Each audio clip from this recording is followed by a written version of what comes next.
مسلمانوں کا یا ہندوؤں کا ملک نہیں ہے، نہیں رہا، یہ انگریزوں کا ملک ہو گیا، ہم غلام بن گئے۔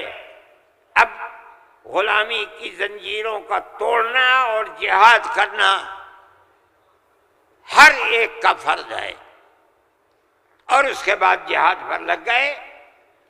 کوئی مائی کا لال نہیں تھا جو انگریز کی اس طاقت کے مقابلے میں کھڑے ہو کر غلامی کی زنجیروں کو توڑنے کے لیے اپنی زبان کو کھول سکے۔ اس اعلان کے تقریباً 80-82 سال کے بعد کانگریس بنی، اور کانگریس کا جو مقصد تھا، جو آج بھی کتابوں میں موجود ہے، وہ ملک کی آزادی نہیں تھا۔ مقصد تھا کہ جو دو جہاد ہوئے ہیں 1832 اور 1857 میں، اس کی وجہ سے جو ملکہ برطانیہ اور ہندوستان کے بسنے والوں کے درمیان دوری ہو گئی ہے، اس دوری کو دور کیا جائے اور حالات کو صحیح کیا جائے۔ علماء کا یہ نظریہ نہیں تھا۔ علماء کہتے تھے ملک غلام ہو گیا، غلامی کی زنجیروں کو توڑو، انگریز کو بھگاؤ، ملک کو آزاد کراؤ۔ یہ تو حالات تھے جس کے اندر مسلمان داخل ہوئے کانگریس میں۔ موجود ہیں، ایک شخص نے حضرت گنگوئی رحمت اللہ علیہ، جو ہمارے بزرگ ہیں، دارالعلوم کو کی بنیاد رکھنے والے ہیں، سن 1857 کے اندر جیل میں بند ہو گئے تھے۔ یہ سمجھتے تھے کہ قتل کر دیا جائے گا بغاوت کے الزام میں، لیکن چھوٹ گئے۔ ان سے پوچھا کہ ایک جماعت بنی ہے جس کے بنیادی کردار ہندو بنا رہے ہیں، کیا مسلمانوں کے لیے اس میں شریک ہونا جائز ہے؟ حضرت نے فتویٰ دیا، جس طرح ایک ہندو اور ایک مسلمان کاروبار اور بزنس میں شریک ہو سکتا ہے، تو اسی طرح کانگریس کے ساتھ مسلمان شریک ہو سکتا ہے، بشرطے کہ اپنے دین کا نقصان نہ ہو۔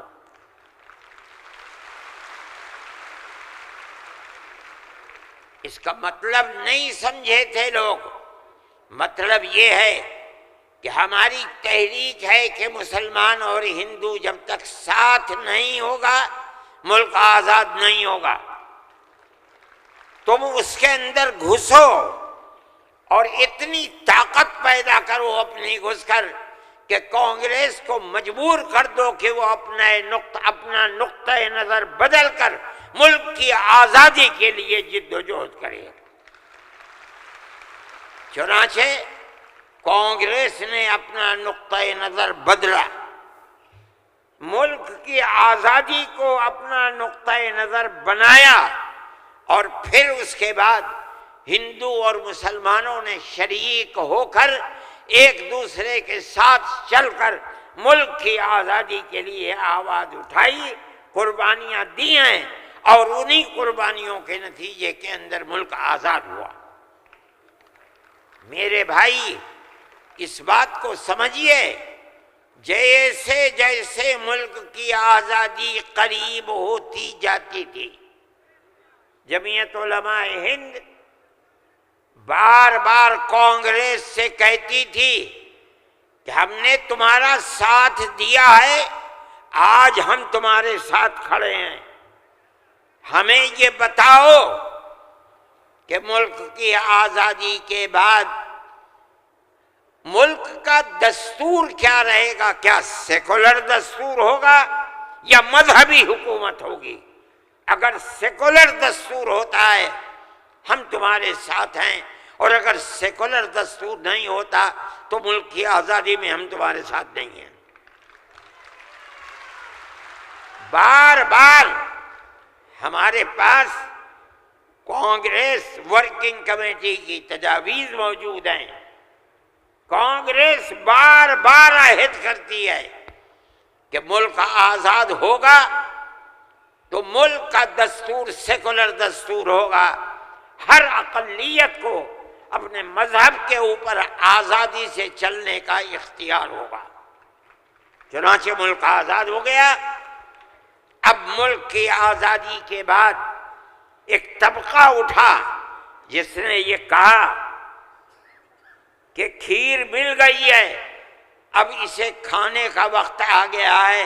انہوں نے کہا کہ ملک کی دستور ہندو دستور بنے گا، سیکولر دستور نہیں بنے گا۔ جمعیت علماء کے لوگ تھے، مولانا ابوالکلام آزاد تھے جو جمعیت علماء کی ورکنگ کمیٹی کے ممبر تھے، مولانا مدنی تھے، مفتی اعظم مفتی کفایت اللہ تھے، مولانا حفظ الرحمن سوہروی تھے، اور ان کے پیچھے لاکھوں آدمی تھے۔ انہوں نے کہا جو ہم سے وعدے کیے ہیں ان وعدوں کو پورا کرو۔ اگر ملک کی تقسیم ہوئی ہے اور مسلمانوں کو ایک حصہ دے دیا، تم نے دیا ہے دستخط ملک کی تقسیم پر، تم نے کیے ہیں، ہم نے جوتے کھائے ہیں، ہمارے گلوں کے اندر جوتوں کے ہار پڑے ہیں، مگر ہم نے ملک کی تقسیم کو منظور نہیں کیا۔ ہم سے جو وعدہ کیا تھا اس وعدے کو پورا کرو۔ جو دستور کے اندر دفعات ہیں کہ ہر اقلیت کو اپنے مذہب پر چلنے کا حق ہے، یہ دفعات جمعیت علماء کی دی ہوئی دفعات ہیں، مولانا ابوالکلام آزاد کی دی ہوئی دفعات ہیں، مولانا مدنی کی دی ہوئی دفعات ہیں، مفتی کفایت اللہ کی رکھی ہوئی دفعات ہیں، جن دفعات کی بنیاد پر ہر اقلیت ملک کے اندر ملک وہ حصہ سمجھتی ہے جو حصہ کوئی اکثریت کا فرد سمجھتا ہے۔ یہ جمعیت علماء کی تاریخ ہے۔ ہم اپنے مذہبی اعتبار سے دستور کو ہاتھ میں لے کر کہہ سکتے ہیں کہ ہمیں اپنے مذہب پر چلنا اور مذہب کو اختیار کرنے کا حق ہے، اس دستور کے اندر ہے۔ نعرہ تکبیر! میرے بھائی، نعرہ تکبیر! میرے بھائی، میرے پاس واٹس ایپ نہیں ہے، میں یہ لغو کام نہیں کرتا، نہ مجھے فرصت ملتی ہے کہ میں دیکھتا رہوں ہر وقت واٹس ایپ کو۔ مجھے آج صبح ایک صاحب نے دکھلایا کہ کل مودی جی نے، وہ بڑے آدمی ہیں، میرے ملک کے وزیر اعظم ہیں، انہوں نے تقریر کی ہے اور اس کے اندر یہ فرمایا ہے کہ وقف ہندوستان کے دستور کے اندر وقف کوئی چیز نہیں ہے۔ مجھے حیرت ہوئی کہ ایک ملک کا وزیر اعظم اور ہندوستان جیسا وزیر اعظم یہ بات کہہ رہا ہے۔ میں کہتا ہوں کہ وقف قرآن کا فیصلہ ہے، اللہ کے نبی حضرت محمد کا فیصلہ ہے، ہمارے دین کا جز ہے۔ وقف کا لفظ نہیں آیا، لیکن یہ بات آ گئی 25 اور 26 دفعات کے اندر کہ اس ملک میں ہر اقلیت کو اپنے مذہب کو پکڑنے، اپنے مذہب کو چلنے کا اختیار ہے۔ کیا مطلب یہ ہے کل کو آپ کھڑے ہو کر کہہ دیں کہ نماز کا ذکر دستور کے اندر نہیں ہے، حج کا نام دستور کے اندر نہیں ہے، زکوٰۃ کا نام دستور کے اندر نہیں ہے، رمضان کے روزوں کا نام دستور کے اندر نہیں ہے، اس لیے ہر چیز کو مٹا دیا جائے۔ یہ کیا چیز ہے؟ دستور مجموعی طور پر دستور نے کہہ دیا کہ مسلمان ایک اقلیت ہے اور ہر اقلیت کو اپنے مذہب پر چلنے کا اختیار ہے۔ مذہب کی ہر چیز اس ایک دفعے کے اندر آ گئی۔ وقف کا مسئلہ، اسلام کے اندر جو چیز اسلام کی ہے مذہب، وہ چیز ہے جو قرآن کے اندر ہے ایک۔ دوسری وہ چیز ہے جس کو ہمارے آقا حضرت محمد صلی اللہ علیہ وسلم نے فرما دیا۔ یہی دو اسلام کی بنیادیں ہیں۔ سمجھو، قرآن کی آیت ہے، چوتھے سپارے کی پہلی آیت، لن تنالوا البر حتى تنفقوا مما تحبون۔ لن تنالوا البر، ہرگز تم جنت کو نہیں پا سکتے۔ بر کی تفسیر مفسرین جنت سے کرتے ہیں۔ اے مسلمانوں، کان کھول کر سن لو، ہرگز تم جنت کو نہیں پا سکتے یہاں تک کہ تم اپنے اس مال کو اللہ کی رضا کے لیے خرچ کرو جو تمہارے پاس ہے۔ جس مال کو سے تمہیں محبت ہے، اس مال کو تم اللہ کی رضا کے لیے خرچ کرو۔ اسلام ایسا مذہب تھوڑی ہے۔ جب یہ آیت اتری، اللہ کے نبی نے بیان فرمائی، تو نسائی کی حدیث ہے کہ ابو طلحہ انصاری رضی اللہ تعالیٰ عنہ، جو ایک دولت مند آدمی تھے، وہ اللہ کے نبی کے پاس آئے اور آ کر کہا کہ یا رسول اللہ، اللہ ہم سے ہمارے مال کے بارے میں فرماتا ہے کہ اگر تم جنت کے طالب ہو تو جو مال سب سے اچھا ہے تم اس کو اللہ کے راہ میں خرچ کر دو۔ یا رسول اللہ، میرا سب سے بہترین مال فلانی زمین ہے، میں آپ کو گواہ بناتا ہوں کہ میں اس کو اللہ کے لیے وقف کرتا ہوں۔ یہ حدیث موجود ہے نسائی کے اندر۔ مذہب اور کس چیز کا نام ہے؟ جو اللہ نے فرمایا وہ مذہب ہے، جو رسول اللہ نے فرمایا وہ مذہب ہے۔ مجھے حیرت ہے کہ مودی جی ہمارے مذہب کے بارے میں فیصلہ کرتے ہیں کہ وقف کے اندر، وقف کا ذکر دستور کے اندر۔ ارے بابا، دستور کے اندر مذہب اسلام کو، ہر اقلیت کو اپنا مذہب قبول کرنے کا اختیار آزادی کے ساتھ ہے۔ یہ ہمارا مذہب ہے، وقف ہمارا مذہب ہے۔ اللہ نے فرمایا، رسول اللہ نے فرمایا۔ حدیث کے اندر آتا ہے کہ جب انسان مر جاتا ہے، یہ مسلم کی حدیث ہے، اذا مات الانسان انقطع عمله عنه۔ جب آدمی مر گیا، اب اس کے اندر کام کرنے کی طاقت بھی نہیں ہے۔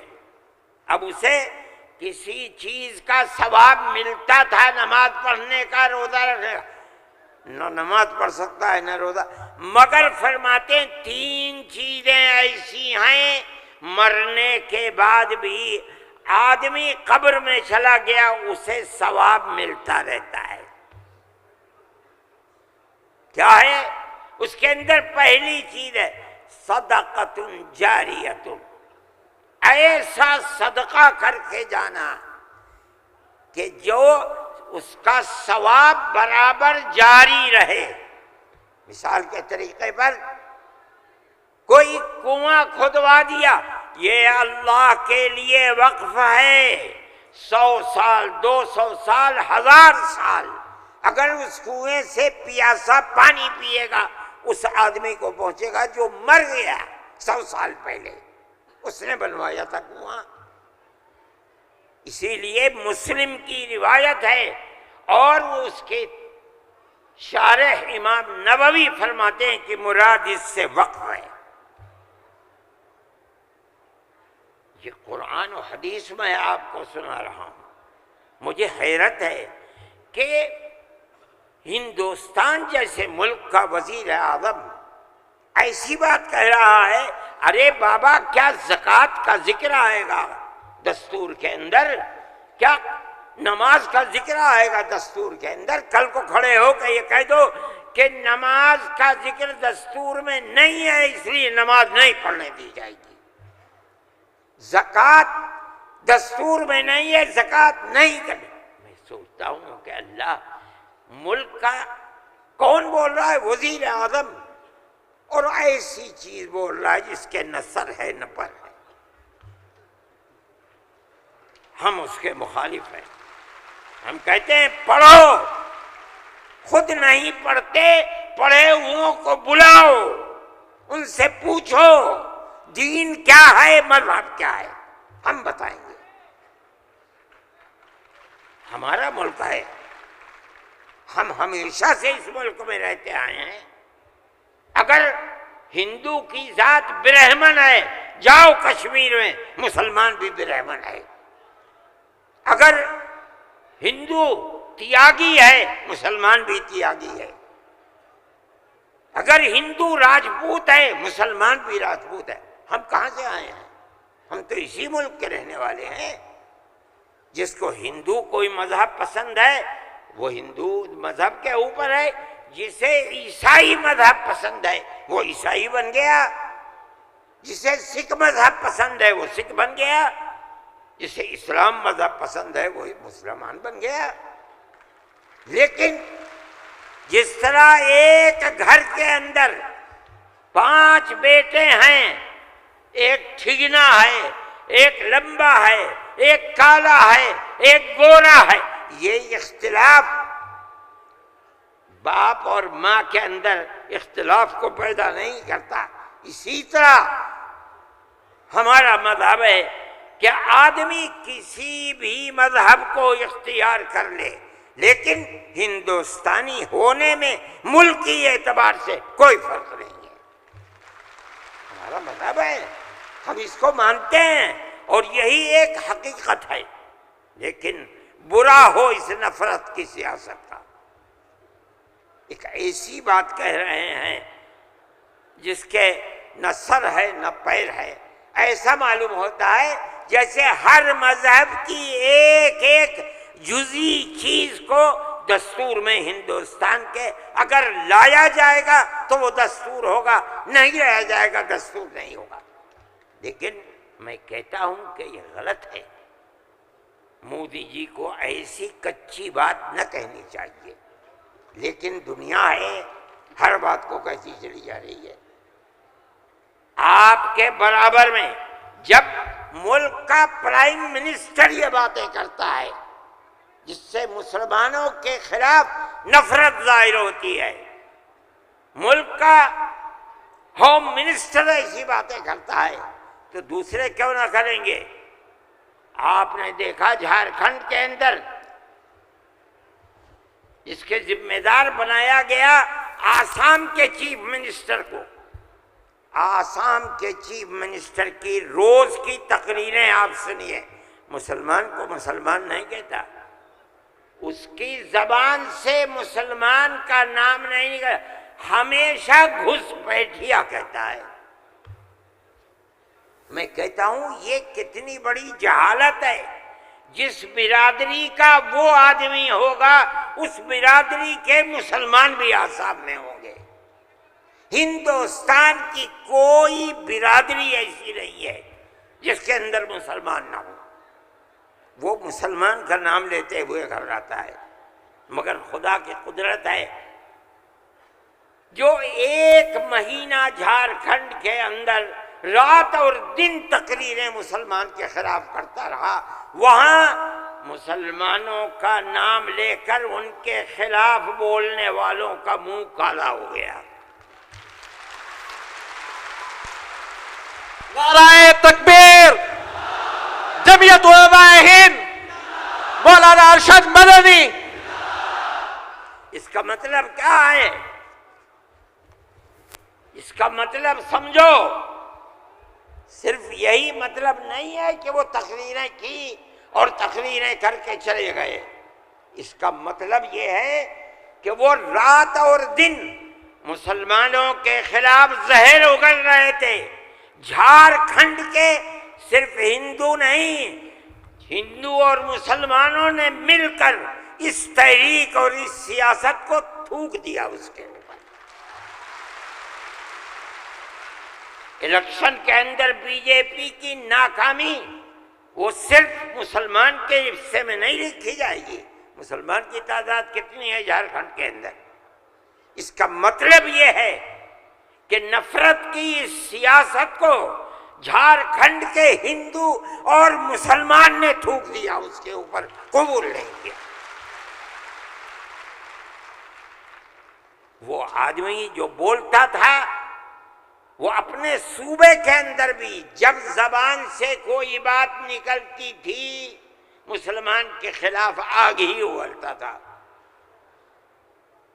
دیکھو ساری ہندوستان کے اندر ہندوستانی ہونے کے لیے یہ بنیاد ہے کہ جو سب سے پہلی مردم شماری تھی سن 1951 کی، جس کا نام اس مردم شماری میں ہے وہ اور اس کی اولاد ہندوستانی ہے۔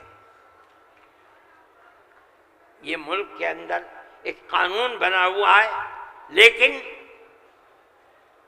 کانگریس، بی جے پی اور جو علاقائی پارٹیاں آسام کی ہیں سب نے مل کر جب مشرقی پاکستان کو مغربی پاکستان سے الگ کیا گیا اور ہندوستان کی طاقت نے کیا۔